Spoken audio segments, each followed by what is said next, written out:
stuff in our teeth? Is anything showing that should be showing?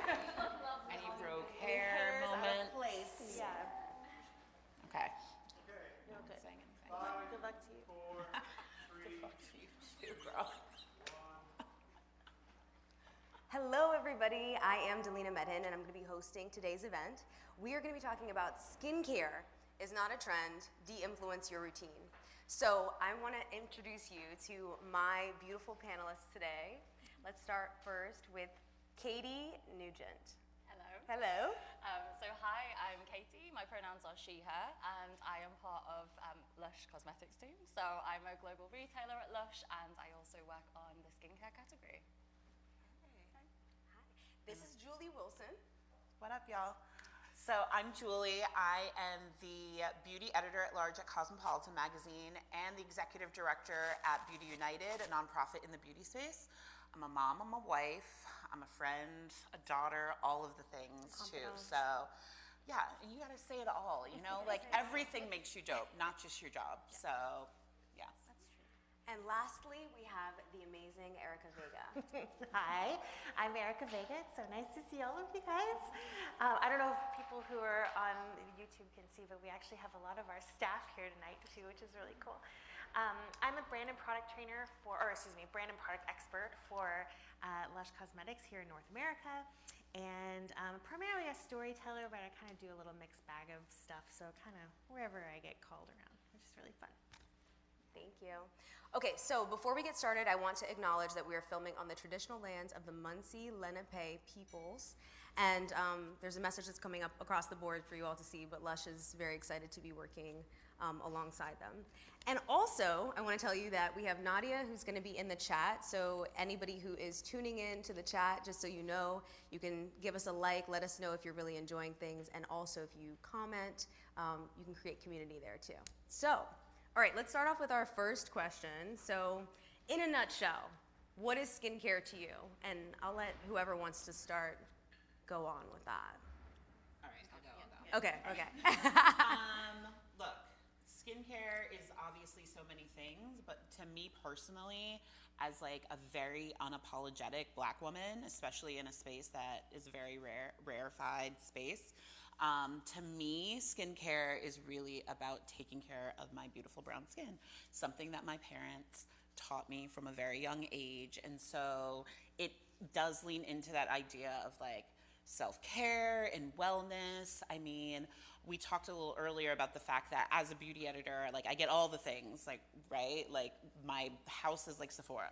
So, I try to see those things and using those things as a means for me to love on myself and love on my skin, despite what the world might think of my skin sometimes. Yeah. Erica, I know you have like a very deep connection to Lush. Yes.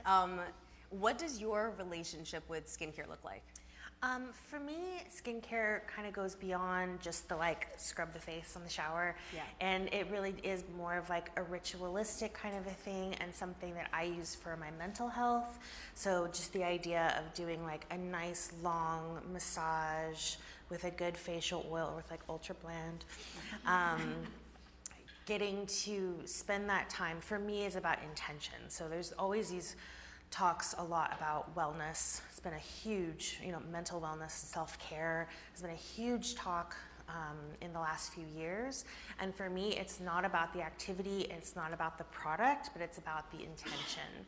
So it doesn't really matter what the activity is, if it's, or lack of activity, maybe even, or what the product is. It is about the intention, the centering of the self to do that. So for me, I can get really washed away in like mindlessness, and that's just kind of like part of my mental health journey that I always need to work on, is like gathering my mind. And for me, skincare is a good way to do that. Yeah, I love that. Katie, like, do you have anything that you feel like, do you connect to a ritual when it comes to skincare? Yeah, for sure. I mean, your answers were gorgeous. Like, I think skincare is like two things, right? So it's the kind of very practical side, and I think like good cleansing habits is something that I've always had instilled in me. So thanks, Mum, for getting that in there nice and early. So looking after your skin is an important part of looking after your health, is the practical element. But then for me as well, like skincare is like, there's so much joy tied up in it. Like it can be so fun, it can be so playful. Running a bath and using your favorite bath bomb and choosing a face mask that suits what your skin needs on that day, and taking that time out, putting your phone down, you know, connected to what you're saying about if you're busy doing that, you're not necessarily then scrolling at the same time. So glass of wine in hand or cup of tea, face mask. And I think, yeah, like the joy of that ritual, especially like for me, I'm sure we'll talk about it later, but like fragrance and texture in skincare is something that I really enjoy. So that kind of multi-sensory experience. I love an essential oil. And yeah, that helps to kind of slow down, to breathe deeper, as well as being good for your skin as well. So yeah, for sure. Yeah, I feel so excited about every time I see lavender in a product. I'm like, ooh, this is so good, because it's calming, and I feel like I have a lot of energy, and I'm always like, ooh, like what's happening next? So whenever I see lavender, I'm like, ooh, that's my attraction when it comes to like, I feel like that I know I can put into an evening routine. You know what I mean? Yeah.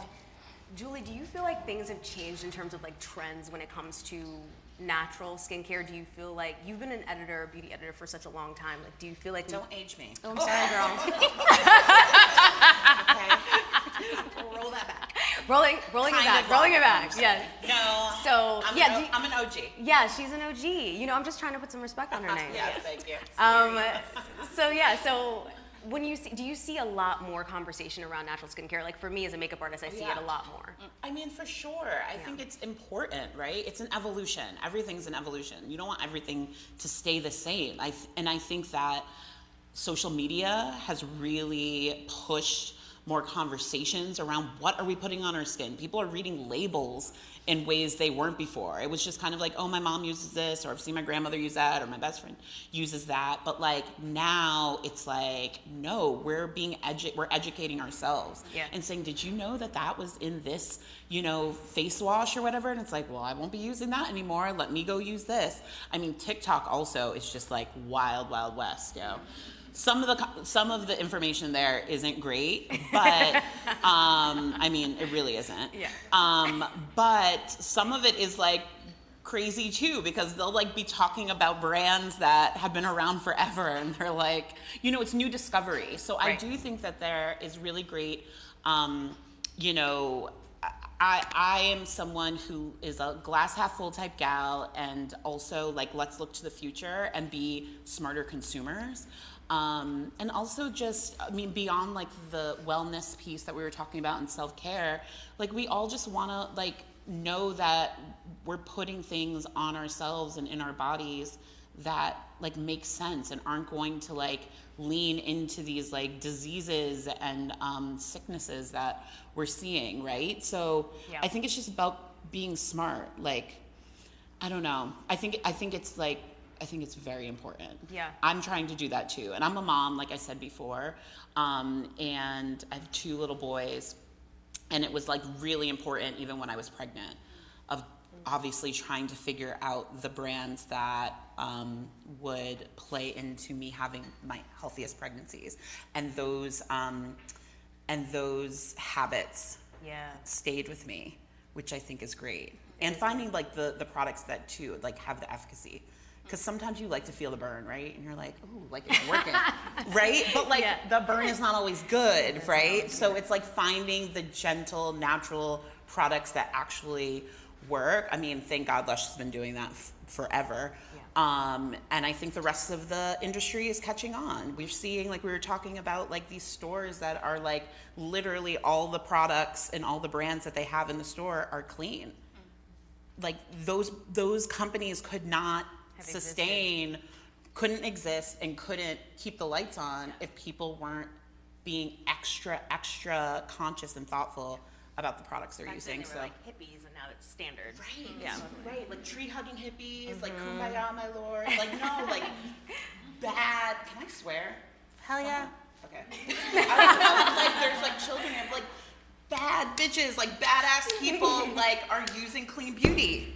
And it's like, it doesn't have to be like this subset. I agree. Yeah. Erica, like when it comes to the product expertise, because I feel like you know so much about that, do you feel like you seen an interest, like a change in the type of consumer that's come to Lush, or even just been interested in natural skincare over the years? I think so. Yeah. So I started off about 17 years ago, and yes, that's where all this gray hair came from. Let's put some respect on her name. And the conversations at that time were like, "Have you ever heard of Lush before?" No.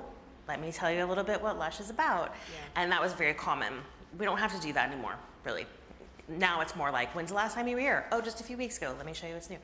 So the conversation used to be like, woo, fun, cute, and it's starting to shift more towards, do you have things that are cruelty-free? Yes, and we always have. Do you have things that are, don't have preservatives? Yes, 90% of our products don't have any synthetic preservatives. So, some of those questions are popping up again and again. I do get a lot of questions for, magazines. Sorry, nobody's called me from Cosmo yet. That's okay. We'll talk about that. But now we know each other. Yeah. We'll exchange numbers. It'll happen. I'll wait for that.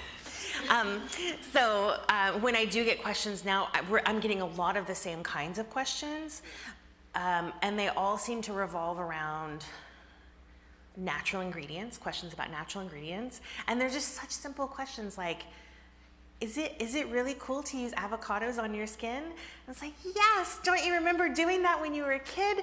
And your mom did that and your grandma did that. So using natural ingredients is a huge question that people are always talking about. Ingredients that people have been using for centuries, like honey or charcoal. And then questions about sustainability and being able to be in a really strong place with our buying practices, with our ethical buying practices, with creating so many naked products that don't require packaging. It's a really easy conversation for us when that part of things might be really new and very slow steps for other brands. It's nice to be able to talk about that with ease. Absolutely. Katie, I have a question about skincare, right? So you're the skincare expert. So in terms of synthetic and natural ingredients, like, do you get a lot of questions about the mixture of the two of those things together, or like, are people like, no, I just want to use natural? Or some people are like, actually, I would just like to use whatever is like super high in science, and like, I just want to use those types of things. Like, how do you convert them, or how do you, I don't know, have conversations with them about that? And are you somebody who uses both too? Yeah, for sure. I think, Lush kind of is, we're naturally led formulas. So we use, as Erica was saying, so many fresh fruits and vegetables. That's kind of the spine of when our product inventors and founders are formulating. They're really borrowing from nature's store cupboard. They're taking inspiration from those ingredients that we have co-evolved with, because we know that our skin microbiome and our skin barrier knows how to work with those materials. So our kind of skincare philosophy is maximum effect with minimal interference to the skin's barrier and the microbiome. So you can achieve that with using beautiful fresh fruits and vegetables, clays, butters. I'm like checking like all the yes. stuff. No, that's our everyone's nodding like yeah. But then, sometimes you do want to add in synthetic materials, which are just going to help to hold the product together. We talked about like textures being important. That's incredibly difficult to achieve if you're using completely natural ingredients. If you like the feeling of a moisturizer that's going to sink into your skin, it does help to have some synthetic emulsifiers in there, for example, to help kind of give it those different textures and feels. Preservatives is another one, like as I was wondering about that, like in terms of shelf life too. Sometimes you need it because it's like you're shipping things all over the place and you need it to last. Yeah, exactly. So like our product founders and formulators, they've got like 40 plus years of experience formulating products, and creating self-preserving products is like a life's work for them. So as Erica said, it's only like less than 10% of our products have synthetic preservatives. They exist there because, they do serve a purpose. So like a toner water, for example, is majority water. Water is a breeding ground for bacteria. If you want a product that's majority water, that's going to last more than a few days out of the fridge, you need a synthetic preservative in there to keep it safe and stable to use. So that's kind of serves a good purpose. in that case, we'll use the smallest amount we can possibly get away with to give you enough time to use the product, but it's not sitting around in warehouses. So it's kind of, you know, I think a lot of brands will come out as like, we're all natural and we don't use this, this, and this. Or like, we're really synthetic and we sell you a single ingredient and then you're kind of playing chemist at home. And I think it is more nuanced than that. We have so much experience and expertise in formulation, so you can take the best of both worlds. And that for me, like as a consumer as well, is like I want to use products that have been formulated by people who know how to make a very well-balanced product that's going to give you the effects you want. Yeah. You mentioned earlier, Julie, like sustainability. Like, and I think that when it comes to sustainability, that's like a question that I think a lot of brands are really looking at. Is that something that you use to evaluate a product in terms of being like, oh yeah, like I'm actually gonna push this product forward? Is that something that you're thinking about as a beauty editor? I mean, for sure. I think that is another conversation that is like in its infancy. Totally. Like a lot of brands weren't thinking about that before, right? I mean, thankfully, Lush has thought about that. And like, I mean, how iconic is like the paper packaging? Yeah. I mean, that it just makes you feel like warm and fuzzy and like, I don't know. So, but a lot of brands haven't done that, and it was just a lot of post-consumer like, you know, stuff, and like even with the formulations, the type of footprint they left with the ingredients that they used and that sort of thing. So it's definitely something that, again, is just in its infancy. So like there are brands that are doing refillables and like all of that, which I think is great. I do think that we have a long way to go in the beauty industry in general. Like even especially with like this whole new wave of like celebrity, like I'm like, if your vitamin C doesn't do, like, is different than every other one, like, on the shelf, like, we don't need it. Yeah. And, like, no one asked you. Right. Like, you know what I'm saying? Like, I mean, that's no, like, diss on them as, like, celebrities. I love a Brad Pitt movie, but we didn't need your skincare. Like, you know what I'm saying? Like, it's not something we asked for. We did ask Pharrell. We did ask Pharrell. He looks like a vampire. So, like, he looks the same from when he started. So, you know, there are certain people who we were like, hey, drop the details. Us. What are you putting on your face? But there's some people who are like, we could have done without that. So I think that is also a part of the sustainability. Like, what are your formulations? What are you bringing to the world? Like, I mean, we are here at a Lush event, so I have to give y'all the props of being so thoughtful about the formulations, and everyone is very different and very nuanced and very like, if you check these boxes, if your skin is like this, if your diet is like this, you're so thoughtful around like curating products for different human beings. And I don't think a lot of people do that. So again, I think that is a part of the sustainability conversation, is like, why are you putting this into the world? What purpose is it serving? Yeah. And I think people need to think about that some more. For sure. I love you, Brad Pitt. If you're watching out there. That is Moses. He's fine, and he can act his butt off. Erica, when it comes to when it comes to like the packaging throughout the years, it stayed really consistent. Yeah. And I mean, Julie mentioned it. It's like, that's incredibly forward thinking.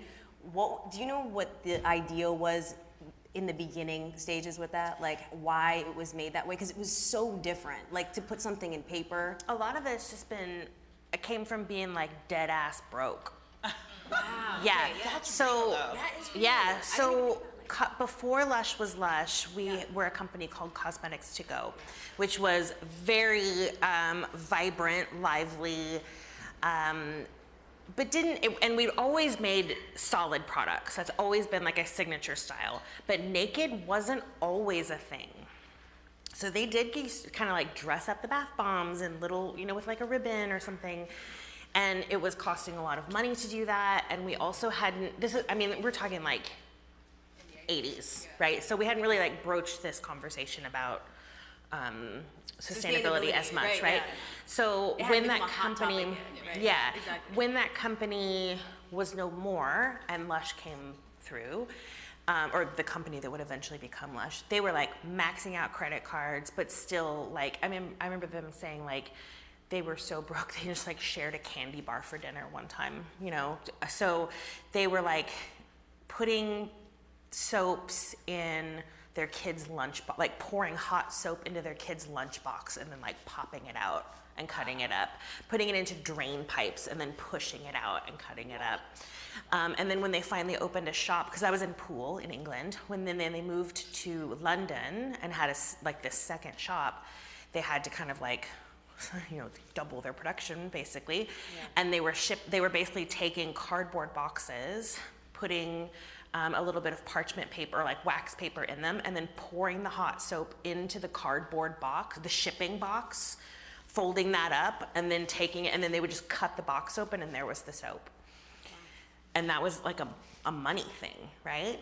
So even the look of our shops, like having those, you know, like the black walls with the white writing, it's like a little fishing village, and so that's very like catch of the day, so it's very like fresh, but also because they had cosmetics to go signage, and then they didn't have any money, so they just like painted over it and wrote on it with chalk of like whatever they were basically, you know, went to the market and got some oranges and lemons, and they're like, okay, today we're making orange and lemon soap.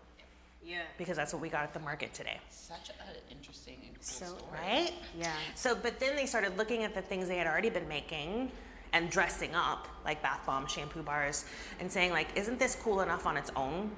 Like, doesn't this speak out? It's beautiful, it's colorful, it smells great on its own. So that's really where the naked style kind of came from. Yeah.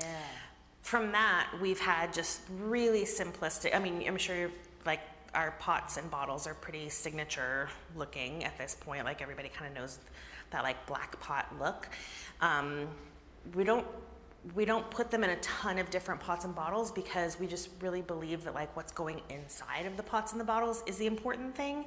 And we'd much rather honestly have like a simple little plastic pot that's already been recycled and that can be recycled again. You can bring it back into the shop and get $1 back if you want to do that. And or put all your jewelry and things inside, because that's what I do. there you go. I mean, there's so many things. Start a whole craft room out of them. But you can get your money in the product. Yeah, I like that. Not all about the packaging. I think innovation is, it's like you're the most innovative when you have no money. Like I can say, so I can speak from experience. Absolutely. Right? When you From one broke person to another. We know how right? to. So I love the story because I feel like it really connect. Like anyone can listen to that and go, oh yeah, that makes so much sense. But yeah, go. I was gonna say to continue though, even though we've had those ones forever that haven't really changed, we've done these other innovations kind of under the radar that are super cool. Like, so we have these new refillable lipsticks that are, it's maybe just like a little naked lipstick in a little wax coating, like a little Baby Bell cheese, right? And so the idea is that you have all these leftover lipsticks that are not recyclable. So you're just meant to like clean it out with like a little cotton swab or something, peel that little wax off and stick it in that old lipstick tube that you already have. Yeah. So that right there, it's almost like the lack of packaging is the innovation on packaging. Nice. Yeah. Yeah. It feels, you're the blueprint, I think, really for sustainability within beauty, I would say, as a brand. Like, I'm really, like, I think, Julie and I are both saying it. It's like, I remember being a young girl, like, walking into a Lush store as, like, a kid, and I was like, oh, wow, this is so cool in here, You could literally spend hours. Yeah. So my sister, shout out to Janine if she's watching, my little sister, while she was at school at GW in DC, worked at the Georgetown location all 4 years that she was in college. And so our house was like, it was like, it was like for your birthday, for Christmas, all the things you were getting Lush, which was great. And I remember visiting her sometimes too, and it was just like, oh my God, like what hemp am I gonna put in my hair? And like, do I wanna color it? And like all of the things, like you could just spend hours. Yes. And then shout out again to y'all and the employees and the sales associates that work there, because you know every single ingredient to every product, which is like wild. That's like when when a waiter comes over to you at and with all the specials, and you're like, every special. There'll be like 5 dishes and there's like 15 ingredients on each one, and you're like, how did you memorize that? So we have like 400. It's so impressive. But like that's like when you go to Lush, they're like, well, this one has X, Y, and Z, and da da da da, and this one has, and I'm like, mind blown. So it's an experience too. To your point, like. Sure. You're gonna get good product, but like it's such an experience. It smells so good, and then you can play in there too. Yeah. Good on y'all. I mean, yeah, well done to us. Yes, slow clap. Pat on your back. So the videos can see it. I know, like, there are people in this room. I hope people on YouTube can tell that there are people in this room and that we're not just like talking into the void. Yeah, exactly. We don't know what the video looks like, but there are people down here and they work in the shops and they work hard. I love that. Okay, so let's talk about social media, because I think that like social's become a way to communicate with people, but it's also become a way for us to deep sigh. What's up? You okay? Yeah, right? Yes. Okay, so first I want to talk about what's positive. Like, what do you feel like you're learning from social in terms of skincare? I'm gonna start because I think for me, like, we talked about rituals earlier, but I feel like I follow so many different accounts that are about like rituals and doing like, really spending time with yourself every day. And I think it's a great reminder that skincare can be an experience, right? But yeah, what do you think is like attracting you right now on social media? What are you learning in terms of positive first? Erica. You start over here. You start over here. Katie. By the time you get ready, I will be ready. I mean, I think you need to have a really good filter for like taking in information and like being critical about what you're taking in. Because I think you mentioned it before, Julie. Like, you go into TikTok, deep dive. Like, yeah, of course, there's some like amazing educators on there, and you can learn an awful lot. And then for every one of those, there's like 9. Like, sorry, what? You putting what on your face? Right. So I do think lube. Yeah. We learned which earlier is that lube is a thing. Any of y'all putting lube on your face? no one's putting their hands up for that Anybody right now. in the comments? Speak up. Let us know.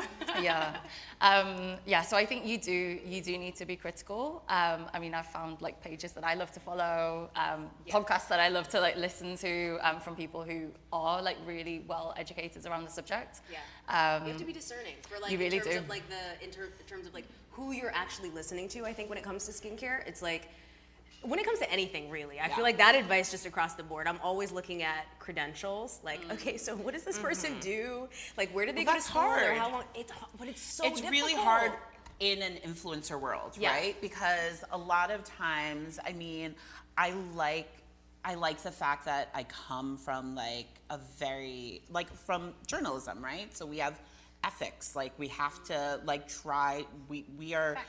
Fact check, and like we go to the events, I learn the science, like all of that. And like sometimes when you add the influencer kind of community in, it's hard sometimes because they are very pay for play.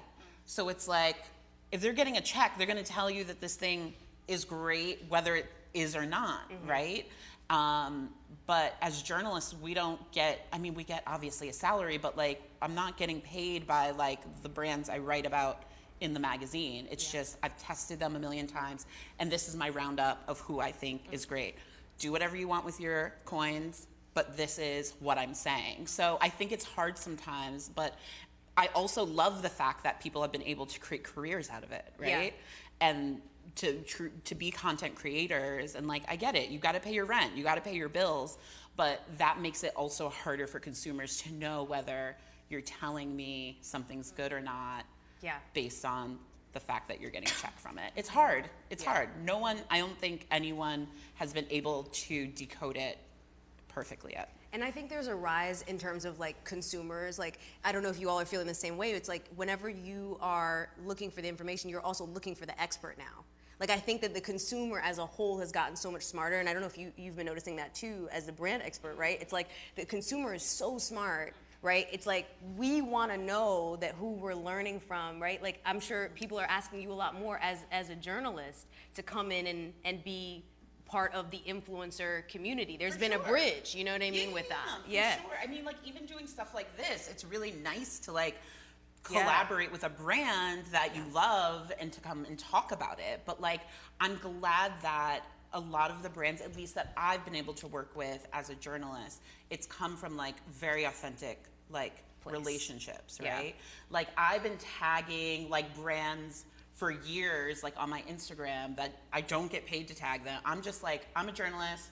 It is my career and my legacy to like talk about the products I love and like all of that. And there have been brands who have reached out like recently who have been like, you've been tagging us since like 2016. Like, we got to work with you. And like, you know, whether it's consulting or doing even SpawnCon stuff, like that is really exciting that they see the loyalty and like the fact that you've been messing with them for a long time, and then you get to work with them in bigger ways that can actually help you even pay your rent.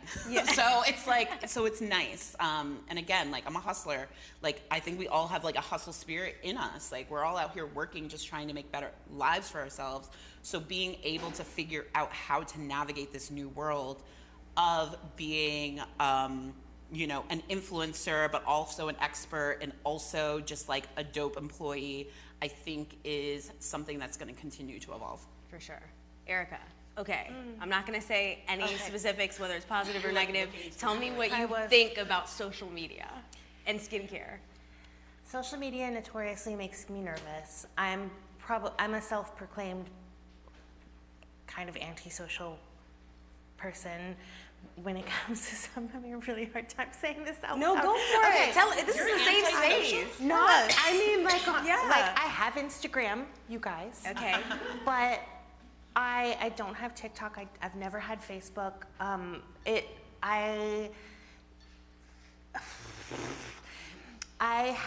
Okay, so when I was young, when I was in like, oh, we're getting dramatic now. When I was in like 5th grade, okay, my friend and I thought we could make ourselves more popular by writing down, I'm 43, okay, so this is before internet or anything. Wrote down a list of all the things about ourselves that were ugly and or annoying. And we thought that if we could catch each other doing it or being it every day and check marks each day about each other, that like each week, if we could make that go down. How old that, were you? 5th grade. That's like very like emotionally mature for 5th grade. Oh, thank you. Then we would get prettier, cooler, less annoying, more popular, etc. That's right? not mature. No, what I'm saying, but like to Julie!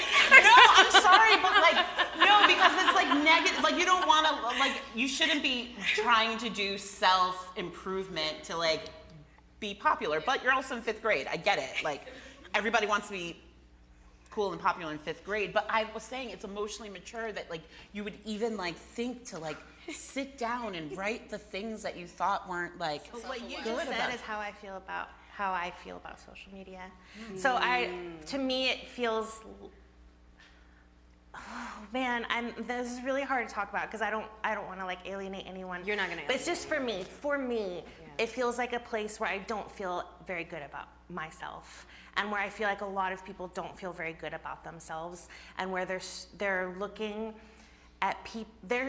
You know, you've probably heard that saying where like when you see Instagram, it's like the star reel, right? It's the perfect life, that perfect snapshot, but you see all the ugly behind the scenes, the like bleh, of like before you put all your makeup on and that filter and the perfect pose and all of that stuff. And you forget that all those people that you look at also have all those moments, are those people. It's not even they have those moments, that's just who people are, right? So that is something that is, I feel like, hard for people to remember in the real world, especially hard for young people. Hard for anybody. Fuck that. Hard for anybody to remember, right? And so I feel like it can become a place where self-esteem can be just a very fragile thing. Yeah. But I think that also, Thank you. just want to give you a hug because like you shared. Yeah. But like I think that like stories like that though like make me want to like encourage more people to be real, right? I think it's like very like I try as hard as possible. You do a great job To be very authentic about this world, right? It can seem glamorous and all of the things, and it is glamorous in some moments, but like also it's like we also have lives beyond this. I think I talked about on my Instagram the other day how I had no clean underwear because life, and I wore like a bathing suit under my clothes that day because I was like, this is the, like, because I did not have time to wash any underwear. There were no clean underwear. I didn't even have like, you know, the granny panties that are in like the back of your drawer. Yeah. That like are just like. You already went through them. I went through the granny panties. Yeah. So like, that's when you also know your life is just like crazy that you have not done any laundry where you don't have any clean underwear. And I was like, I guess I'm gonna put on this bathing suit because I can't have my hoo-ha out here like just rubbing against my jeans. So I was like, let me put on a bathing suit. Yeah. But like, I'm gonna tell people that. Yeah. Right? Much to my husband's chagrin. He's always like, what are you doing? I remember one time. You're like, telling it like it is. I remember one time I was on IG Live and I was talking, this was like postpart after I had my second son. I was like talking about my vagina and how I thought it was gonna fall off, and like it didn't, and like our vaginas are so magical and they bounce back, but like at the same time, I'm like, that was traumatic and all these things. And he got like a text message, like he was in the living room and I was in the bedroom, and he got a text message from his cousin like, Julie's talking about her vagina on like on Instagram, and like he comes into the room like, are you talking about your vagina? And I'm like, I am. Would you like to say hello to all the people watching? Like sometimes you have to be an open book to let the people know it's not all glitter and gold. Yeah. What's the openness that you feel maybe to share on social media when it comes to skincare? Like, or skin in general? Like, are you ever? Because for me, like, acne has always been a pervasive thing that has kind of come back, and as a person who is an influencer, content creator, there would be times where my skin would break out, and I'd be like, okay, I can't make any videos right now, but that's ridiculous. Like, it is. Those filters are addicted. Yeah, Addictive. it's like right. Yeah, go ahead. I have a thought about that. Yeah, please. So to me, it's less about I'm having a bad skincare day, or I'm yeah. having a bad skin day, Right. but still like get ready with me. But it's more about I feel like there's so much pressure to create new, fresh, different, updated, more extreme. Like this pressure to keep crossing a line, crossing a line, crossing a line. Yeah. That's not like maybe that's cool. That's cool for fashion, you know, like that's how we end up with like those awesome those awesome like Astro Boy boots, you know. No. Yes, I did. But no and yes. I'm the right. Can we talk about it later? Yes. But you know, that is fun when it comes, or you know, a skill or something, or I don't know what exactly where that might be a good thing, but I don't think it's a good thing for skin. Yeah. Skin likes patience. It likes slow moves, slow, subtle moves. It likes time to get to know a product. It likes routine. It likes effective responses to changes. It doesn't like fads. And I do think there's a difference between trends and fads. I think the trend towards clean beauty, towards sustainability, towards things like cruelty-free being standard, I think those are really good trends. Those are trends in consumerism. Fads are the things that you're like, oh God, please don't. Lube on your face. Right. Prime example. Yeah. Do you feel like you learn that through time, like just by living your life, or do you think that you learn that more because you're in the lab? And this also, I want to actually ask you as well. I think, I mean, for sure, I have definitely been suckered in by a load of skincare fads, like in my time. And I think it is kind of like learning more about, you know, you're in your skin for your whole life. Like, it can be really tempting, especially like, when you're kind of in your 20s maybe, like you're playing around with different skincare, you're seeing new trends on social media, whatever it is, you want to try it all out. But like you said, that does create, it puts a lot of pressure on your skin barrier. So, you know, if we're taking that long view, it doesn't mean to say that we can't do the fun stuff as well. We absolutely can. But we should be thinking about, like, how can we be kind to our skin? And I think that also ties into your initial question of, like, being kind to yourself and not applying so much judgment if our skin's not doing the thing that we maybe feel we expect it to do. If we're talking about skincare online or in a panel like this, and maybe our skin's not behaving the way we want it to, like, how do you apply kindness to that? Grace. Give it grace. And the comparison culture. Absolutely. It's like wild, right? And it's like, you have no idea that person who you see on social media who has that beautiful skin, no filter, whatever products they're using, also genetics have to play in it. Yeah. Are they like working out all the time? Like sometimes that makes your skin worse, right? I happen to not work out all the time, even though I should. So, but you know, like I like a rib. I'm not vegan. You know what I'm saying? Like a lot of times, like these people are like eating fruits and vegetables and drinking their 8 glasses or more of water, which I do not do. And like I said, I like a rib and a fried chicken, like, you know, so those could also contribute to the factor that my skin is not doing what their skin is doing, and that's fine, right? I also don't like talking to a makeup artist here, which is like hard. I mean, if you guys don't know, she is like the most badass makeup artist as well. I also try not to wear a lot of makeup. Yeah.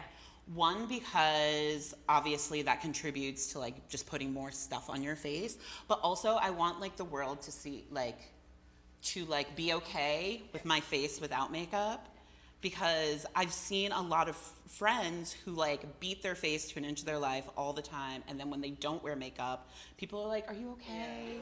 Like, what's wrong?" Like, and you're just like, "That's their face." Like, and their face is fine, but like if you're like training people to see you in this like super glam way all the time, I'm gonna train you to see who the F I am, just how it is, and then I'll give you a beat like when we need a beat, and then you'll be like, ooh, like upgrade, but not like have me walk out of the house and you'd be like, is that Julie? Like, what's wrong? Are you sick? Okay, the complete opposite of that, I think of, are filters. How many people in here are using filters sometimes? Like, sometimes you look at your face and you're about to do a video and you're like, but it's also, let me just, but isn't it also like convenience? Because sometimes, again, like I don't want to do my makeup or whatever, but I want to put up like a post, and you know, I can just swipe a few times, find a cute little filter, and it can just look like I like gave myself a light beat without having to give myself a light beat. So it's kind of addictive. Like I want to be that chick that doesn't use filters ever, but It's, I mean, I think it's tough because it's also like you have to create a relationship with yourself. Like I think part of you saying, okay, I walk out of the house without makeup, I do that all the time. People think because I'm a makeup artist, I always leave the house with makeup on. That is not true. You know, you see me, you see me walk, we live like really close to each other. So she sees me all the time. I walk out of the house all the time with no makeup on. And part of that I think is also your relationship with yourself. You know, like it's not just how do other people perceive me, it's how do I perceive me, and do I think that I'm still beautiful like this? You know, which I think is really important. Yeah. Do you use filters? Yeah. I don't put loads of like selfies on my social media. No, I don't. I'm more comfortable taking pictures of other things. But yeah, no, I hear you, and I think some of the reasons for that is like I'm like, oh, I don't want to do my makeup or get dressed up so that I can put something on so I can see. I think it's a slippery slope. I really do. And then once you get used to seeing yourself that way. For sure. What are some red flags that you see in skincare? Like, are there some things that you're like, okay, no, I'm not doing that. Like, I don't even understand why that's trending right now. Okay, I'm gonna do one for makeup really quickly. Actually, I just thought, like, it just popped into my head. There's this new trend that people are doing where they're like putting like tons of foundation on their face, and they're just like, and I'm just like, it's like dripping off. Why are we wasting? Like, I was like, at the core of this, like, that's the part that bothers. Can your face breathe with all that? Girl, I just, that's a trend that I'm just like, I don't, and I also don't even know if people are really, I think sometimes you have to really think about what you're doing and why you're doing it. You know what I mean? Like, am I doing this because I want a viral video? Am I doing this because I want, am I doing this because I really want to connect with myself? Do I feel good about this? Or am I just doing this for attention? Yeah. And I think social media really feeds that I need attention and not really thinking about like, what is my connection to myself? Yeah. You know? Yeah. It's also like product waste as well, isn't it? Like Yeah, you think of that's that, it's what- like that- you know the videos where it's Totally. like applying directly onto your face, and I'm like, you're putting how much onto you? Is that really necessary? It happens with skincare as well. And like going back to the sustainability question, it's like, don't buy more than you need. Like, don't use more than you need. Like, that's the single best thing that you can do is like, finding skincare that works for you. And that's a difficult thing when it comes to influencers and being influenced. Like, everyone is so different. Like, you can see somebody gets on really, really well with a skincare product online and think, oh, I want to look like that, but my skin might be completely different to that person. So you need to have that like tailored approach. You need to be able to try products out for yourself. Otherwise, we end up overusing, and that's good. Not good for your skin. It's not good for your microbiome, and it's not good for the planet. Yeah. Erica, you mentioned earlier about like using a product for a certain amount of time. Like, what is that amount of time that you would recommend before like trying something new? Because there's always something that when you're on social, you're like, ooh, that worked. Okay, let me buy that, and I'll use that after this. And sometimes you're planning like three cycles ahead. I think like at least just a couple of weeks, Okay. Your skin, I mean, obviously if it's gonna give you, if you're having some sort of allergic reaction or it's irritating to your skin, it's gonna let you know right away. Okay. But if you're looking to like improve your skin in some kind of way, that could take months, right? But you need at least a couple of weeks for your skin to be like, have we met? And then to be like, I know you. And then to be like, oh yeah, you come on in, right? Yeah. So it just sometimes, and I would also probably suggest to just introduce one new thing at a time. Like if you're trying a new moisturizer, try to keep your cleanser and your mask and your toner and what else the same. So it's kind of like science. You're just introducing one new variable. Because if you introduce a whole new line of skincare all at once and something's not working, it might just be like the cleanser that's not working, but the other things are quite nice. Yeah. So it would just be way too difficult to suss it out. Okay. Katie, what about purging? I always hear about this like purging thing where they're like, okay, your skin is like going through it, but like once it comes out on the other, have you all heard this before? Once it comes out on the other side, you are going to look incredible. And you're like, I don't want to go through that stage. Like, is that like a real thing? Is that like your skin is supposed to go through a breakout before it adjusts to it? Or I think that's a real thing. Yeah, I think that's a myth thing. Okay. That could be a real thing. I would say that could be a real thing for deodorant. Okay. And that would just about like transitioning from antiperspirant to deodorant when because you're not using aluminum salts. Okay. And sorry, that's a kind of a different topic. Yeah, no, and that's no. one of the things where you're like, you want to push through it because your body just needs to get used to. Okay, not it's using that adjusting anymore. to the anti. That is like the one clean beauty thing that I just cannot do. Yeah. Okay. Give me the aluminum. I don't know, like just, I mean, it doesn't work for me. Like I still feel like I smell musky and like I'm wet if I use deodorant. It's okay. Sorry guys. I know we're talking clean beauty and stuff, all but good. like, No, you do what you I got. have one just- last I question. think it's if you're purging with skincare, Yeah. your skin is saying like, stop. Help, yeah. Help me. Okay, so listen. Irritated. Yeah, I think it's so. crying Yeah, for help. It's like stop. You need to back off in some way. I think that talk of like you need to get through the difficult bit or the bit where your skin's gonna freak out to like get to the results, that's like warning lights for me. That's like we're putting something on our skin that cannot be tolerated. So unless you're doing that on the advice of like a doctor or a dermatologist, which sometimes you might need to use particularly strong products, I think for like every day it's not a good thing. And generally being kind and keeping it really simple is the way forward. Okay, we have one last question that we're gonna finish up with. So, okay, if you could tell your younger self something about skincare, what would you tell them? That's a good question. I know it's tough, right? Okay, I would say, for me, like, it's not about like a miracle product. I think that like we get so excited about like, ooh, I just have to buy this one thing. I think what I would tell myself is like patience, relax, like just use it and chill out.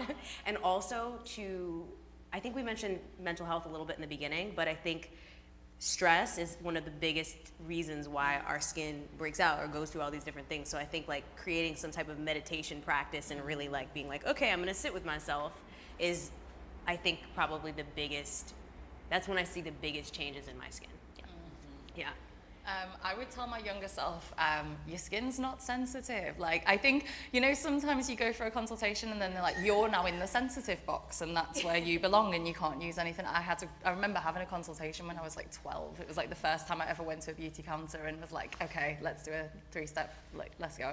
And I got put in sensitive and thought my skin was sensitive for so long. I think a lot of people do, and then kind of feel a little bit afraid of like trying products and trying products with essential oils in, for example. So I think, yeah, be aware of like being categorized, and actually if you can go to a brand where you can get some really good advice, shout out to the Lush staff who know their stuff, go and get a consultation, demonstrate, like you make use of the demos, demonstrate the products, take away samples, try them out, and yeah, take your time to find the products that work really well for you personally, because it is such a personal thing.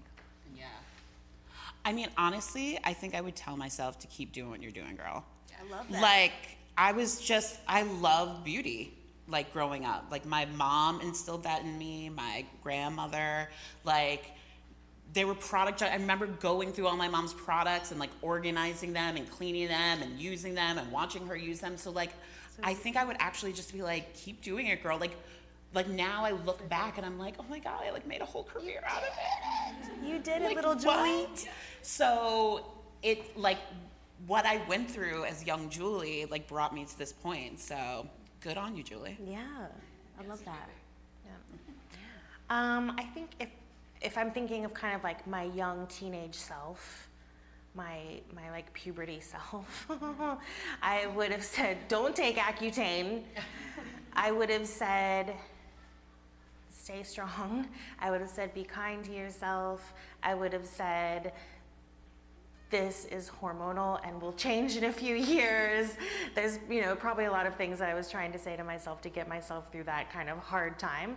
But I think I also would have, I think, you know, going back to this 5th grade time, I think I probably would have told myself that it's so much more fun to find yourself and just like express yourself. Who cares what anybody else says? Have fun, be yourself, fuck it, have a good time. I'm glad I'm not the only one that cussed tonight. And, you know, stop trying so hard to stressing fit in.